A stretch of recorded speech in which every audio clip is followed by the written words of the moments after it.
Hello every one, എൻ്റെ പുതിയൊരു വീഡിയോയിലേക്ക് എല്ലാവർക്കും സ്വാഗതം. അപ്പോൾ കാന്താര 2 എ ലെജൻഡ് ചാപ്റ്റർ 1 നമ്മൾ കാന്താര ഫസ്റ്റ് കഴിഞ്ഞിട്ട് സെക്കൻഡ് വരാൻ കാത്തിരിക്കുകയായിരുന്നു. അപ്പോൾ ഇന്ന് പടം റിലീസായിട്ടുണ്ട്. അപ്പോൾ മൂവിയിലേക്ക് കടക്കുന്നതിൻ്റെ മുന്നേ ഹൊമ്പാലെ ഫിലിംസിന്റെ ബാനറിൽ ഋഷഭ് ഷെട്ടി സ്ക്രിപ്റ്റും ഡയറക്ഷനും ചെയ്തേക്കുന്ന പടമാണ്. പുള്ളി തന്നെയാണ് അതിലെ ലീഡ് ക്യാരക്ടർ അഭിനയിച്ചിട്ടുള്ളതും. ഇതിന്റെ ക്യാമറ ചെയ്തേക്കുന്നത് അരവിന്ദ് എസ് കശ്യപ് എന്ന് പറഞ്ഞൊരു പുള്ളിയാണ്. അതുപോലെ എഡിറ്റിംഗ് സുരേഷ് മല്ലയ്യ, മ്യൂസിക് ചെയ്തേക്കുന്നത് ബി അജനേഷ് ലോക്നാഥ്. ഇതിന്റെ കാസ്റ്റ് വരുന്നത് ഋഷഭ് ഷെട്ടി, രുക്മിണി വസന്ത്, ജയറാം, ഗുൽഷൻ ദേവയ്യ, ഇവര് 4 പേരുമാണ് ഇതിന്റെ ലീഡ് ക്യാരക്ടേഴ്സ് ചെയ്തിട്ടുള്ളത്. ജയറാമൊക്കെ നൈസ് ഒരു റോള് ഈ പടത്തിലുണ്ട്. ത്രൂ ഔട്ട് ഫസ്റ്റ് മുതൽ ലാസ്റ്റ് വരെ ജയറാം ഉണ്ട് പടത്തില്. അതുപോലെ പടം നല്ല ലെങ്തി ആണ്, ഏകദേശം 3 മണിക്കൂറോളം ഉണ്ട് പടം. പക്ഷെ അത്രയും ലെങ്തി ആയിട്ടുള്ള മൂവി നമുക്ക് തീരെ ഒട്ടും ബോറടിക്കാതെ നമുക്ക് ഫുൾ ഇരുന്ന് കാണാൻ പറ്റും. ഫസ്റ്റില് സ്റ്റാർട്ട് ചെയ്യുന്ന സമയത്ത് ഏകദേശം ഇതിന്റെ ഒരു സ്റ്റോറി അസംബിൾ ചെയ്യാൻ വേണ്ടിയിട്ട് കുറേ സംഭവങ്ങള്, മീൻസ് കാട്ടിൽ താമസിക്കുന്ന ഒരു ഗ്രാമം, വേറൊരു കൊട്ടാരം, ഇതിങ്ങനെ കുറെ സ്റ്റോറി അസംബിൾ ചെയ്യാൻ വേണ്ടിയിട്ട് കുറെ സംഭവങ്ങൾ കാണിക്കുന്നുണ്ട്. അപ്പൊ ആ ഒരു സമയത്ത് ഋഷഭ് ഷെട്ടിക്ക് എന്തോ കുറച്ച് കയ്യിൽ നിന്ന് പോയോ എന്നുള്ളത് നമുക്ക് ഫീൽ ചെയ്യുന്നു. കാരണം നമുക്ക് അവിടെ ഇവിടെ ഒക്കെ ആയിട്ട് കുറെ സ്കാറ്റേഡ് ആയിട്ട് കിടക്കുമ്പോൾ നമുക്കൊരു കൺഫ്യൂഷൻ ഫീൽ ചെയ്യുന്നുണ്ട്. പിന്നെ ഇതില് തുളു ലാംഗ്വേജിൽ കുറെ പോർഷൻസ് അവര് ഡബ് ചെയ്യാത്ത കുറെ പോർഷൻസ് ഉണ്ട്. അത് സബ് ടൈറ്റിൽസ് വെച്ചിട്ടാണ് കാണിക്കുന്നത്. മലയാളം സബ് ടൈറ്റിൽസ് ആണ്. ആ സബ് ടൈറ്റിൽസ് ഭയങ്കര ചെറുതായി പോയി, നമുക്ക് പെട്ടെന്ന് വായിച്ചെടുക്കാൻ പറ്റില്ല. അത് ആ ഒരു തുളു ലാംഗ്വേജ് എന്ന് പറഞ്ഞാൽ ഭയങ്കര സ്പീഡായിട്ട് പറയുന്ന സാധനം. അത് മലയാളം സബ് ടൈറ്റിൽസ് ഭയങ്കര ചെറുതായി പോയി. നമുക്ക് ആ ഒരു പോർഷനിൽ എന്താണ് പറയുന്നത് എന്നുള്ളത് വായിച്ചെടുക്കാനുള്ള ഒരു ഗ്യാപ്പ് കിട്ടില്ല. വായിക്കാനാണെന്നുണ്ടെങ്കിലും നല്ല ചെറുതാണ്. എനിക്ക് പ്രത്യേകിച്ച് കണ്ണിന് പ്രശ്നമുള്ള കാരണം എനിക്ക് നല്ല മീൻസ് സ്പെക്സ് വെച്ചിട്ട് അത്രയും വിഷ്വൽ പ്രശ്നങ്ങളുള്ള ആൾക്കാർക്കാണെന്നുണ്ടെങ്കിൽ കുറച്ച് ബുദ്ധിമുട്ടായിരിക്കും തോന്നി. പിന്നെ ഇതിൽ എടുത്തു പറയേണ്ട കാര്യം ഇതിന്റെ മ്യൂസിക്.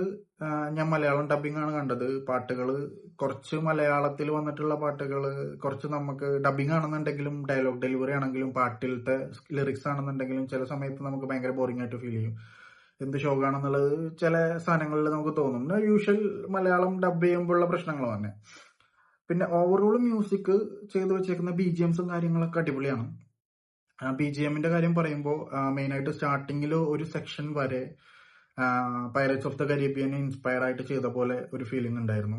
കാരണം അതിന്റെ വിഷ്വൽ ആണെന്നുണ്ടെങ്കിലും ഫൈറ്റ് സീക്വൻസിന്റെ ഇടയിൽ ഒരു കോമഡി മിക്സ് ചെയ്തിട്ടുള്ള ഭയങ്കര അഗ്രസീവ് അല്ലാത്ത എന്നാൽ കണ്ടിരിക്കാൻ രസകരമായിട്ടുള്ള ഒരു music pirates of the Caribbean movie കണ്ടിട്ടുള്ള ആൾക്കാർക്ക് അറിയാൻ പറ്റും.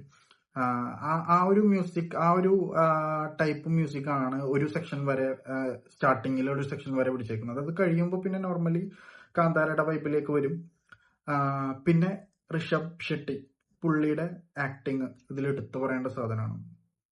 ഫൈറ്റ് സീക്വൻസ് ഒക്കെ ആണെന്നുണ്ടെങ്കിലും ഫൈറ്റുകളാണെന്നുണ്ടെങ്കിലും പുള്ളി ആ ക്യാരക്ടറിനെ അത്രത്തോളം ഡെപ്തിൽ എടുത്തിട്ട് ചെയ്തിട്ടുള്ള പോലെയുണ്ട്. കാരണം ഒരു ഗുളികനാവുന്ന സീനൊക്കെ ഉണ്ട്. അതിൽ പുള്ളിയുടെ മേത്ത് വരുന്ന വെറവലും കാര്യങ്ങളൊക്കെ ഭയങ്കര ഭംഗിയായിട്ട് ചെയ്തിട്ടുണ്ട്. പുള്ളി അത് അത്രയും ഡെപ്തോട് കൂടിയിട്ട് ചെയ്തിട്ടുണ്ട്. പിന്നെ ജയറാമിന്റെ ക്യാരക്ടർ യൂഷ്വലി ജയറാമിന് എന്താണോ കൊടുത്തിട്ടുള്ളത് ആ സാധനം വളരെ ഭംഗിയായിട്ട് ചെയ്തിട്ടുണ്ട്.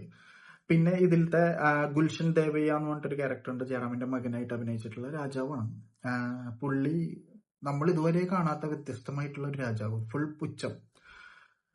ഫസ്റ്റ് ആള് കാണിക്കുന്ന സമയത്ത് പുള്ളിയുടെ പട്ടാഭിഷേകം കഴിഞ്ഞ ഉടനെ തന്നെ പുള്ളി എല്ലാരെയും പുച്ഛിച്ച് വിടുന്നുണ്ട്. പുള്ളി ഒരു ഫിലിമിലും കാണാത്ത രാജാവാണ്.